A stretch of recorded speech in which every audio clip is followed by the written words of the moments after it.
మన పూర్ణిమలో కళ్యాణం కమనీయం సేల్స్ ప్రతి 15,000 రూపాయల కొనుగోలుపై కంచి కాటన్ శారీ ఉచితం.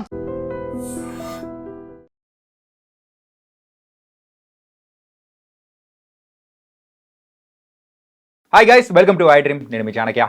బయట ఒక అమ్మాయి లేవనెత్తిన ఒక టాపిక్ ఏదైతే ఉందో చాలా చర్చనీయాంశం అవుతుంది. అండ్ అది సరదాగా తీసుకునే వాళ్ళు కొంతమంది అయితే, ఇంకొంతమంది దాన్ని సీరియస్గా తీసుకొని దాని మీద చర్చ అనేది కూడా కొనసాగుతుంది. అదేంటంటే ఆడపిల్లలకు ఇల్లుండవు అని చెప్పేసి అన్న దాని గురించి. మరి దీని గురించి ఇంకొంచెం క్లారిటీగా అసలు ఆ అమ్మాయి మాట్లాడిన మాట కరెక్టా, లేకపోతే నిజంగా ఆ అమ్మాయి చెప్తుంది ఊరికే ఏదో ఒక ఫేమ్ కోసము ఇలా చేస్తుందని అనుకోవచ్చా? దీని గురించి మాట్లాడడానికి మనకు ఇంకా ఇన్ డీటెయిల్గా చెప్పడానికి కూడా ఫ్యామిలీ కౌన్సిలర్ రజనీ రమ గారు ఇప్పుడు మనతో పట్టినారు. మరి మేడంతో మాట్లాడదాం. ఆయమ్మ నమస్తే. నమస్తే చాణక్య. అండ్ అది జరిగి సుమారు ఒక 10-15 డేస్ అవుతున్నా కానీ ఎక్కడికి పోయినా దాన్ని ఒక మీమ్ లాగా అండ్ ఒక పబ్లిసిటీ కైండ్ ఆఫ్ లాగా, సో మాకు ఇల్లు ఉండవు తెలుసా, ఉంటే నాన్నిల్లు ఉంటుంది, లేకపోతే మొగుడిల్లు ఉంటుంది, మాకు ఎక్కడ ఉంటుంది ఇల్లు అని చెప్పేసి అన్న దాన్ని అది వేరే కాంటెక్స్లో కూడా తీసుకెళ్ళిపోతున్నారు. అయితే దాని గురించి బయటకు వచ్చి కూడా వాళ్ళు కూడా చెప్తున్నారు, అంటే మేము ఇలా అనలేదు, ఇలా జరిగింది, మా మైండ్లో నింది వేరు అని చెప్పేసి దానికి రిటర్న్ సమాధానం అనేది కూడా వాళ్ళు ఇస్తూ ఉన్నారు. ఏంటమ్మా అసలు ఏముందట వాళ్ళ మైండ్లో? ఏంటంటే మేము అంటే మా కాంటెక్స్ట్ వేరు, మేము ఒకవేళ వదిలిపెట్టేశారంటే అక్కడికి వెళ్ళలేము, ఇక్కడికి వెళ్ళలేము అని చెప్పేసి అన్న టైప్ ఆఫ్లో అని అంటున్నారు. అసలు ఏంటి దీని గురించి? నిజమే పాపం. ఇందులో కొన్ని 2-3 సమస్యలు ఉన్నాయి, ఒకటే కాదు, 2-3 ప్రశ్నలు ఉన్నాయన్నమాట. ఇప్పుడు పెళ్ళి చేసినప్పుడు దానికన్నా ముందుకెళ్దాం. ఒక అమ్మాయి పుట్టింది అంటే పుట్టిన దగ్గర నుంచి కూడా చెప్తారు, నాకు విన్నంత వరకు మనం ఈ తరం వరకు కూడా ఆడపిల్ల అంటే అంటే అక్కడ పిల్ల అని పుట్టంగానే ఒక ట్యాగ్ పెట్టేసి ఆడపిల్ల ఆడపిల్ల ఆడపిల్ల, మగపిల్లాడు మగపిల్ల. మగపిల్లాడని ఎందుకు పెట్టారో నాకు తెలీదు, ఆడపిల్ల అని ఎందుకు పెట్టారంటే ఈ సమాధానమే అందరికీ తెలిసింది. ఇది అక్కడ పిల్ల అంటే ఎప్పుడైనా పెళ్లి చేసి పంపించేస్తాం కాబట్టి ఆ మమకారం మనం ఎక్కువగా పెంచుకోకూడదు. పెంచుకుంటే బాధపడతాము, పెంచుకుంటే అమ్మాయి కూడా ఇక్కడే ఉంటాను, లేకపోతే ఇదే నా జీవితం, ఇదే నా ప్రపంచం అని అనుకోకుండా ఉండడం కోసం అలా ఆడపిల్ల అని పెట్టారా అనేది వస్తుంది ఇక్కడ. సరే, ఏది ఏమైనా సరే నువ్వు ఎప్పటికైనా పెళ్లి చేసుకుని వెళ్ళేదానివే కదా, వెళ్ళిపోవాల్సిన దానివే కదా అని అంటూ ఉంటారు. పెళ్ళి అయిన తర్వాత కూడా ఏమంటారంటే పెళ్లి చేసుకుని వెళ్ళిపోయావు కదా నీకెందుకు అని కొన్ని సందర్భాలు. నువ్వు ఏదో తెగ చెప్తున్నావు కానీ నువ్వు పెళ్లి చేసుకుని వెళ్ళిపోలేదా, ఇలాంటి మాటలు కూడా చాలా వస్తుంటాయి. నేను ఆ అమ్మాయినే కాబట్టి నేను కూడా చాలా పడ్డాను. అంటే తల్లిదండ్రులే అంటారని కాదు, సమాజంలో ఈ మాట ఉండిపోయింది ఇది. సో ఆడపిల్లలు ఏంటంటే ఎప్పటికైనా వెళ్ళిపోవాలా, మేము పరాయి వాళ్ళం అనే ఫీలింగ్ చిన్నప్పటి నుంచి వాళ్ళకి నాటుకుపోయి ఉంటుంది. కొంతమందికి ఏంటంటే వీళ్ళు పెళ్లి చేస్తాము అని అనగానే ఆ వయసు ఒక ఉత్సాహంతో నాకు పెళ్ళి అవుతుందని ఉత్సాహంతో ఉంటారు. కొంత సమయము అన్నీ మర్చిపోతారు, కానీ మళ్ళీ ఒక సందర్భంలో గుర్తుకొస్తాయి వాళ్ళకి. అమ్మో నేను వెళ్ళిపోవాలి, నేను బయటకు వెళ్ళిపోవాలి, ఇక్కడ ఉండకూడదు అనే వచ్చేస్తుంది జవాబు, ఇంక్లూడింగ్ మీ. నేను కూడా నేను ఇంకెక్కడ ఉండకూడదు, ఇంకా నేను ఇక్కడ ఉండేది 2 రోజులే, ఇంకెక్కడ ఉండేది 1 రోజు, అలా కౌంట్ డౌన్ చేసుకుంటూ ఉంటాం అనమాట అమ్మాయిలు. అప్పుడు ఏమనిపిస్తుంది అంటే ఎలా చూసుకుంటాం ఇల్లంతా, ఇది నేను ఎప్పుడో కొనుక్కొని పెట్టుకున్నాను, ఈ బుక్స్ అమ్మా, ఈ బుక్స్ అన్నీ ఎవరికి ఇవ్వకమ్మా, ఈ పెన్స్ అన్ని దాయి, నాది ఏదన్నా జ్యువెలరీ ఆర్టిఫిషియల్ కానీ ఇంకోటి కానీ ఏదైనా సరే ఇవన్నీ ఉంచమ్మా, పడేయకు, ఇలా చెప్పొస్తామన్నమాట. అంటే ఆ మమకారం అయితే పోదు, కానీ నువ్వు అక్కడ పిల్లవి అని అంటారు. ఇక్కడ 20 ఏళ్ళో 25 ఏళ్ళో 30 ఏళ్ళో 35 ఏళ్ళో ఉంటారు. దగ్గర 35 ఏళ్ళు ఉన్నారంటే సగం జీవితం ఇక్కడే గడిచిపోతుంది. ఇదే నా ఇల్లు, ఇదే నా ప్రపంచం, అమ్మ నాన్న నాకు ప్రపంచం, వీళ్ళే నాకు అన్నీ అనే భావనలో అమ్మాయిలు ఉంటారు. ఆ ఒక్కసారిగా వేరే దగ్గరికి వెళ్ళిపోతారు. వెళ్ళేది కూడా ఎలా వెళ్తారంటే, ఇప్పుడు జాబ్స్ చేసే వాళ్ళకి వాళ్ళ ఇంటి పేర్లు మారవు, సర్టిఫికెట్లో ఏముంటుందో అదే ఉంటుంది. అదే కానీ జాబ్ చేయని అమ్మాయికి ఇంటి పేరు మార్చేస్తారు. గోత్రం సరే ఎట్లయినా మారుతుంది, మరి ఇంటి పేరు ఎందుకు మార్చాలి? జాబ్ చేయనంత మాత్రాన చదువుకుని ఉన్నప్పుడు వాళ్ళ సర్టిఫికెట్స్లో ఇంటి పేరు అదే ఉంటుంది కదా, మరి జాబ్ చేస్తేనేనా అనే నేను తెలియనప్పుడు ఒకసారి పాయింట్ రైజ్ చేసినప్పుడు, లేదు సర్టిఫికెట్స్లో వేరుగా ఉంటుంది అని ఎవరో చెప్పారు ఇలాగ. సరే, ఆ రోజుల్లో ఇంకా నిజమే కావాలనుకో మాలాంటి వాళ్ళం నోరు మూసుకున్నాం. ఇప్పుడేంటి, ప్రతిదానికి కూడా పాయింట్అవుట్ చేసి వాళ్ళు సమాధానం రాబట్టుకుంటున్నారు. సో వాళ్ళు సాటిస్ఫై అవ్వటం లేదు. పెద్దవాళ్ళు ఏదైనా చెప్పారు అంటే ఓహో అనుకునేవాళ్ళం మేము. ఇప్పుడు ఏంటంటే సరైన సమాధానం వస్తే కానీ వాళ్ళని సాటిస్ఫై చేయగలిగిన సమాధానం వస్తే కానీ వాళ్ళు వదలటం లేదు. సాటిస్ఫై అంటే అంటే వాళ్ళ వాళ్ళ మనసు- మైండ్ లో ఏదైతే ఉందో Yeah. అది చెప్తేంత వరకు ఇంకా వేరేది కరెక్ట్ చెప్పినా కనుక రానట్టే. రానట్టే అంతే కదా.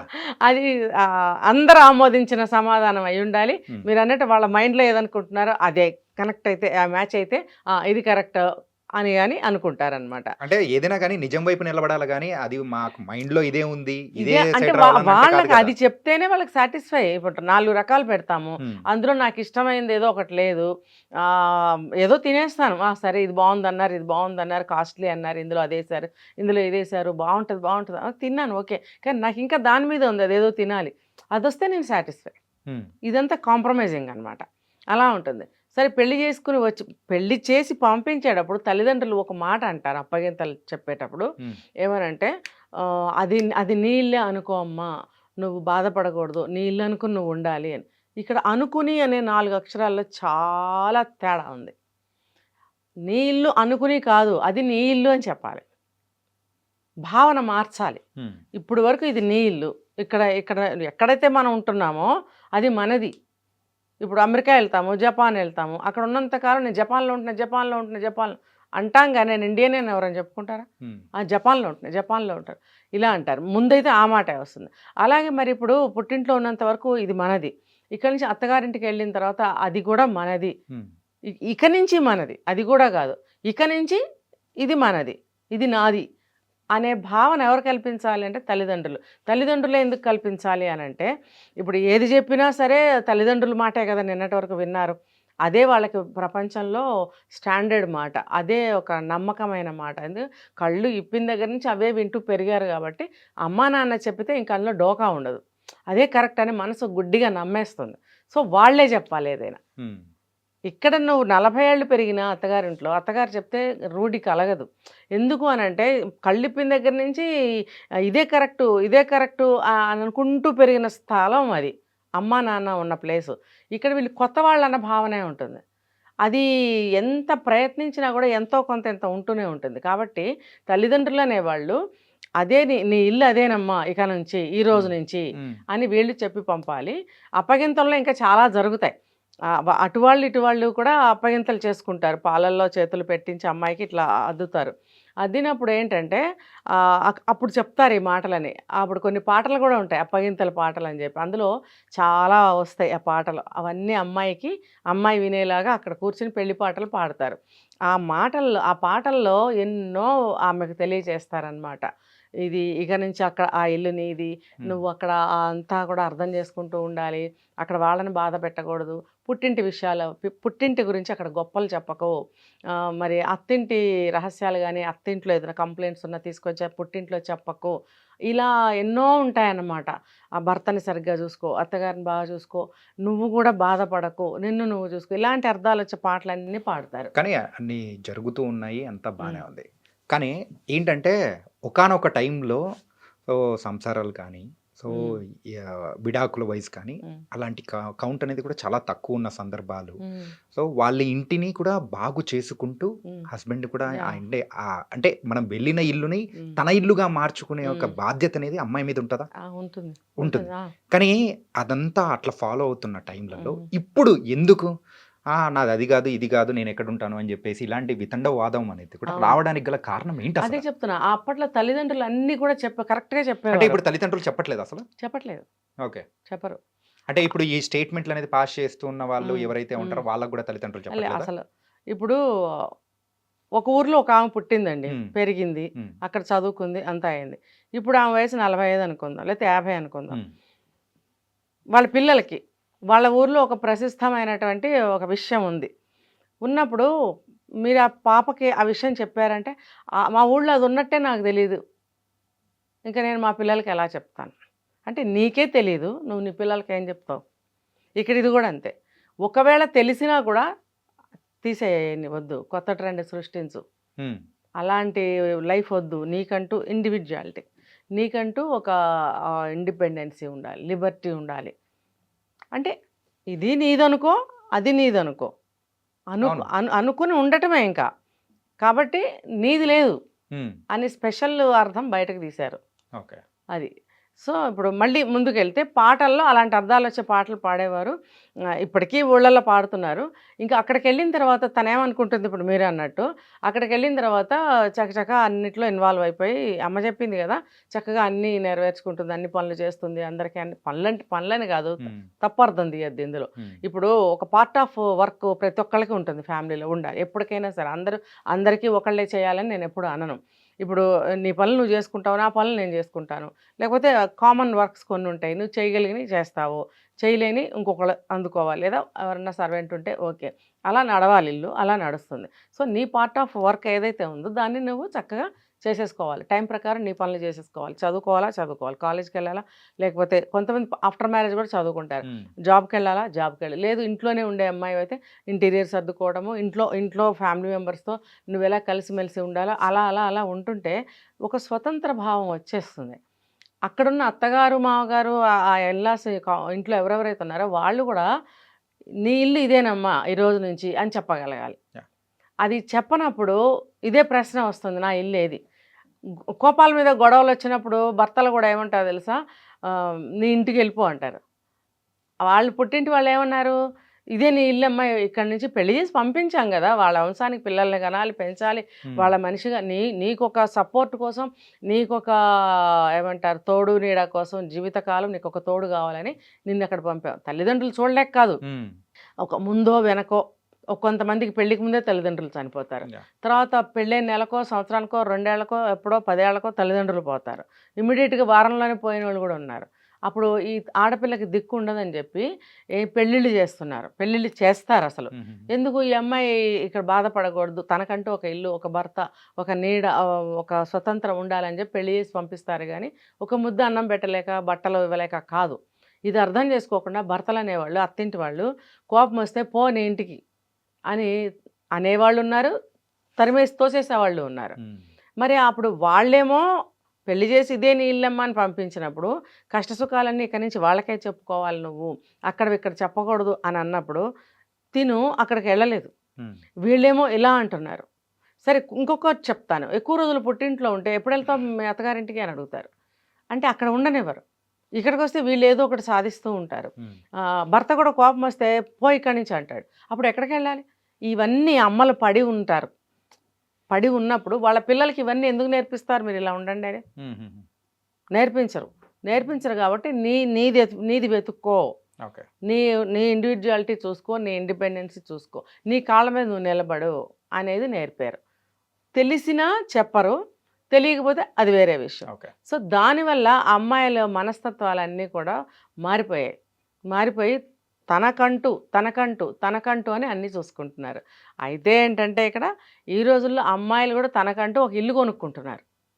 ఈ సమాధానం కూడా అమ్మాయిలు చెప్పారు, కాబట్టి మేము ఇల్లు కొనుక్కుంటున్నాం. నా ఇల్లు కూడా ఉండాలిగా, ఇది అమ్మిల్లు, అత్తగారిల్లు, మొగుడిల్లు, మరి నా ఇల్లు ఎక్కడ? కాబట్టి ఆడపిల్లని ఆ మాట అనకూడదండి.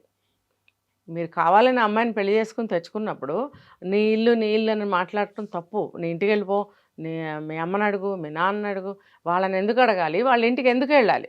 వాళ్ళు అన్నీ ఇచ్చి ముద్దు ముచ్చట్లు చూసి నీ చేతిలో పెట్టినప్పుడు 30 ఏళ్ళో 25 ఏళ్ళో వాళ్ళ దగ్గర పెట్టుకుని అపురూపంగా ఏ ముళ్ళు గుచ్చుకోకుండా చక్కగా తయారు చేసి నీ దగ్గరికి పంపించినప్పుడు నువ్వు అక్కడి నుంచి అదే పాత్ర నువ్వు పోషించాలి. నీ దగ్గర ఉంటే నువ్వు, నీ తల్లిదండ్రుల దగ్గర ఉంటే అందరూ కలిసి ఉంటే అందరూ కలిసి ఆ అమ్మాయిని, మన అమ్మాయి, మనకి 2 ఆడపిల్లలు ఉంటే ఇంకో 3 ఆడపిల్లలు అనుకోవాలి. అలా అనుకుని ఆ అమ్మాయిలకి ఏదైనా కొంటే కోడలకు కూడా కొనాలి. అంత విశాల హృదయం మరి ఆ రోజుల్లో చాలామందికి లేదు కాబట్టే ఈరోజు ఆ అమ్మలు ఈ రోజుల్లో అమ్మాయిలకి ఇలాంటివి నేర్పుతున్నారు. ఇంకోటి ఏంటంటే అసలు వద్దు మనకి లఫడ, మన ఇష్టం వచ్చినట్టు ఉందాం, స్వేచ్ఛగా ఉందాం, అసలు డిపెండెన్సీ వద్దు అనే ధోరణిలో నేర్పిస్తున్నారు. అండ్ ఇదైతే నెవర్ ఎండింగ్ టాపిక్ అనేది కూడా నాకు అర్థమవుతుంది. ఏంటంటే మగవాళ్ళ సైడ్ నుంచి ఒక వాదన అనేది వస్తుంది, లేడీస్ సైడ్ నుంచి ఇంకొక వాదన అనేది వస్తూ ఉంటుంది. ఏదైనా కానీ ఇద్దరు కలిసి కట్టుగా ఉండి చేసుకుంటేనే ఒక మంచి సమాజం అయినా కానీ మనది అనుకోవాలి. కొన్నిసార్లు అబ్బాయిల సైడ్ తప్పు ఉంటుంది, కొన్నిసార్లు అమ్మాయిల సైడ్ ఉంటుంది. దీనికి ఒక టిప్ కూడా ఇస్తాను చాణక్య లాస్ట్లో. నేను చెప్పండమ్మా. ఇప్పుడు నీదేముంది ఇక్కడ, పో పో పో. ఇప్పటికీ కూడా 70 ఏళ్ళు వచ్చిన ఒక మగ వ్యక్తి భార్యకు కూడా ఉంటాయి 65 ఎన్నో, ఆ భార్యను పట్టుకుని నీదేమన్నా ఉందా ఇక్కడ, నీ బాబు ఏమన్నా ఇచ్చాడు, నీ బాబు ఇచ్చింది ఏమన్నా అక్కడ ఉందా, నీదేమన్నా ఉందా, నువ్వు సంపాదించావా, ఎందుకే మాట్లాడుతున్నావు, నోరు మూసుకొని కూర్చో అని స్టిల్ ఈరోజు మాట్లాడుతుంటే అలాంటి వాళ్ళకి ఏంటి సమాధానం? అసలు ఈ వయసు వరకు ఆ స్త్రీ ఆ సమస్యను తీసుకురాకూడదు. పెళ్ళైన కొద్ది రోజుల్లోనే ఇలాంటి సందర్భం ఏదన్నా వస్తే అక్కడే కట్ చేసి పెట్టాలి. ఏంటి అని అంటే, ఎస్ ఇదే నాది, మరి తెచ్చుకున్నావు కదా నన్ను పెళ్లి చేసి, ఇదే నాది. ఇంకొకటి, ఇంట్లోంచి వెళ్ళిపో అనంటే ఇది నా ఇల్లు, నేను వెళ్ళను, మనది, నా ఇల్లు అని చెప్పి పంపించారు. ఇది నీ ఇల్లు అనుకోమ్మా, నీ వాళ్ళు అన్నారు, ఇది నా ఇల్లే, నేను ఎక్కడికి వెళ్తాను, నేను ఎక్కడికి వెళ్ళను, వెళ్ళాలనుకుంటే నువ్వు వెళ్ళిపో. ఇలా ఎదురు తిరిగి మాట్లాడినట్టయితే కనుక గొడవ కింద కాదు, సమాధానాన్ని ఎదురు సమాధానం చెప్పినట్టయితే వాళ్ళు ఎన్నిసార్లు అంటారు ఆ మాట, ఎవరు మూసుకుంటారు. 70 ఏళ్ళు వచ్చేదాకా అనరు, 70 ఏళ్ళు వచ్చే వరకు వీళ్ళు పడకూడదు, పడేసే అవసరం రాదు. ఈ రోజు పడుతుంటే 80 ఏళ్ళు వచ్చే వరకు అంటాడు ఆ మాట. ఆ అవకాశం ఇస్తున్నది ఎవరు? అమ్మాయిలే కదా. అరే నోరు మీరా, ఇది నాది, ఇది నాది, ఇది నాది, ఇది నాది అనాలి. అంటూ ఉండాలి. ఇప్పుడు అత్తమామలు చనిపోయిన తర్వాత ఆ ఆస్తి ఎవరికి వస్తుంది? ఆ భర్తకే వస్తుంది కదా. భర్తకి వస్తే తనకి, తన పిల్లలు, భర్త అంతా ఒకటే, మీకు వస్తుంది కదా. మరి అప్పుడు నీది అవ్వలేదా అంటే ఇందులో మళ్ళీ ఇంకో క్లాజ్ ఉంది. కోడల పేరు మీద ఎవరు రాయరు, భర్త పేరు మీద, మనవాళ్ళ పేరు మీద రాస్తారు. అక్కడ కూడా ఒక వేరియేషన్ చూపిస్తారు చూడండి. అయినా కూడా భర్తకిచ్చినా పిల్లలకిచ్చినా నా భర్తే కదా, నా పిల్లలే కదా అని సరిపెట్టుకుంటుంది ఒక స్త్రీ. అంటే మనసులో బాధ ఉండనే ఉంటుంది. అయితే నేనేమంటానంటే, అసలు మీరు అలా బాధపడద్దు. అంటే దీనికి నెవర్ ఎండింగ్ టాపిక్ అన్నారు కాబట్టి దీనికి పరిష్కారం లేని సమస్యగా ఉండిపోయింది ఇంతకాలం. అందుకని రెండే నేను చెప్పేది, ఇది నాది, నువ్వు ఇంకోసారి ఇక్కడి నుంచి వెళ్ళిపోమన్నావంటే కుదరదు, నువ్వే వెళ్ళిపో అనే మాటలు కనుక అలిగినట్టుగానో కొంచెం గట్టిగానో మాట్లాడగలిగినట్టయితే ఎవరు నోరిపి మాట్లాడరు. తర్వాత ఎప్పుడైనా సరే చివరికి ఆస్తి అనేది మేబీ చట్టాలు ఒప్పుకుంటాయో లేదో నాకు తెలియదు, కానీ ఆడపిల్లల బాధ ఎలా తీరాలండి? అందులో నేను ఉన్నాను. ఇప్పుడు జీవితకాలం అందరికీ చాకరీ చేస్తాము, బయటకు వచ్చి ఉద్యోగం చేసినా సరే ఇంటికి వెళితే అత్తగారికి చేయాలి, భర్తకి చేయాలి, పిల్లలకి చేయాలి. అందరూ కూడా ఆ స్త్రీనే తలుస్తారు కదా. భర్త ఏమో భార్యను అడుగుతాడు, పిల్లలేమో అమ్మని అడుగుతారు, అత్తగారు మామగారు కోడలను అడుగుతారు. అందరూ కలిసి ఆ స్త్రీనే అడిగి ఆ స్త్రీనే రంపాన పెట్టి అంటే అన్ని పనులు చేయించుకుని ఆమె చివరికి ఆస్తి కొడుక్కినో మనవాళ్ళకో రాసుకుంటారు. ఎవరు మరి ఆ స్త్రీ ఎవరు? మరి ఆమెకెందుకు కొంత వాటా ఇవ్వరు? ఎందుకు ఇవ్వరు? మీరు కొత్త వాదన అనేది కూడా తెర మీదకి తీసుకొచ్చారు. ఇది నేను గతంలోనే తీసుకొచ్చాను ఎప్పుడో. అట్లీస్ట్ అండి ఒక 10,000 నీది అని రాసిస్తారా? ప్రాణాలు పోతాయన్నమాట చచ్చిపోకముందే, నిజం చెప్తున్నా నేను. కాబట్టి కొడుక్కి కోడలికి రాస్తే తర్వాత వాళ్ళ పిల్లలకి వెళ్తాయి, మళ్ళీ మనవాళ్ళకి వెళ్తాయి. కాబట్టి కొడుకుతో పాటు కోడలికి ఎందుకు రాయరు? పుట్టింటి వాళ్ళేమో కట్న కానుకలన్నీ ఇంతంత గంపల నిండా నింపి ఆ మొగుడు గారికో సదరు అత్తగారికో వాళ్ళకి రాసి ఇచ్చేస్తారు. వాళ్ళందరూ వాళ్ళకి కావాల్సినట్టు వాళ్ళు పప్పు బెల్లాలు చేసేసుకుంటారు. తిరిగి మళ్ళీ అమ్మాయికో అబ్బాయికో డిపాజిట్లు చేసే శాతం కూడా 1-2 ఉన్నారు. దీని గురించి మాట్లాడుకుంటూ పోతే ఇంకా పెద్దగా అవుతుంది. అండ్ నాది కూడా వాదన అనేది కూడా వేరేలా వస్తుందేమో, సో చెప్పలేము. కానీ దీని గురించి ఇవ్వాలి. అమ్మాయి ఆ కొడలకు కూడా కొంత భాగము ఇచ్చినట్టయితే లైఫ్ సాటిస్ఫై, ఇది నాది కూడా అయింది. ఆస్తులు ఎప్పుడైనా చివరిలోనే కదా ఇస్తారు. కాబట్టి అప్పుడు నాది అనే భావన కలిగినప్పుడు ఆ భావాల్లో ఏమంటారు మార్పు వస్తుంది. లేకపోతే అమ్మాయిలు ఇలాగే బాధపడి మాట్లాడుతూ ఉంటారు. Okay. And for more videos, please subscribe to iDream. Please subscribe to iDream. Please subscribe iDream. And please subscribe to iDream. For more videos, subscribe to iDream. please like, share and subscribe to the channel. Congratulations, iDream. Subscribe to iDream. Subscribe to iDream. So subscribe to iDream Media. iDream ki iDream team andarki huge congratulations. Please subscribe iDream Media. Please subscribe to iDream. Subscribe iDream. Please subscribe to iDream. iDream అంటే నా కళల ఛానల్ను subscribe చేసుకున్న నోరు తిరుగుతలేదు, మీరైతే గంట గుర్తు కొట్టండి. For more such videos, please subscribe to iDream. Subscribe to iDream. Please subscribe to iDream. Please subscribe iDream Media. Please do subscribe to iDream. Please subscribe to iDream Media. For best entertainment and information, please subscribe iDream. And don't forget to subscribe to iDream.